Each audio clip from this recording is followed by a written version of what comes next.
Hello, I'm Janae Tibshirani with 90 at 9, brought to you by interest.co.nz. This is where you get everything you need to know in 90 seconds at 9 o'clock. With news, the New Zealand dollar has fallen to a 6-year low against the US.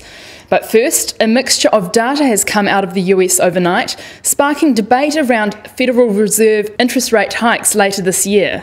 Service industry activity surged to a near-decade high in July, with new orders and employment spurring this increase.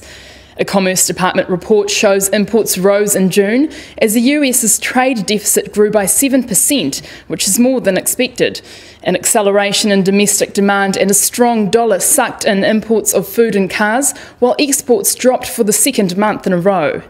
Thirdly, data from the payroll firm ADP shows private job growth slowed in July, largely due to layoffs in the energy sector and weaker job gains in manufacturing. These worse-than-expected results cast a cloud over the Labour Department's July job market report due out on Saturday morning. The Greek Prime Minister says Greece is close to concluding a deal with lenders on a multi-billion euro bailout, which he says will end doubts over its place in the Eurozone. His comments are the latest in a series of unusually upbeat assessments by Greek and European officials of progress in talks towards up to 86 billion euros in fresh loans.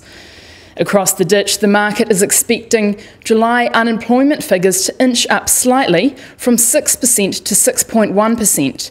The Australian stats are due out at 1:30 today.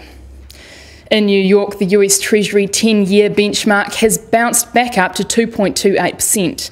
The US oil price remains in a massive slump at $45 a barrel, and Brent crude is just below $50 a barrel. The gold price has recovered slightly from yesterday, but remains weak at $1,086 an ounce. The New Zealand dollar is the lowest it's been against the US since July 2009. It's at 65.2 US cents, 88.5 Australian cents, and at 60 euro cents. The TWI is 70.3. I'm Janae Tibshirani, and that was 90 at 9, brought to you by interest.co.nz.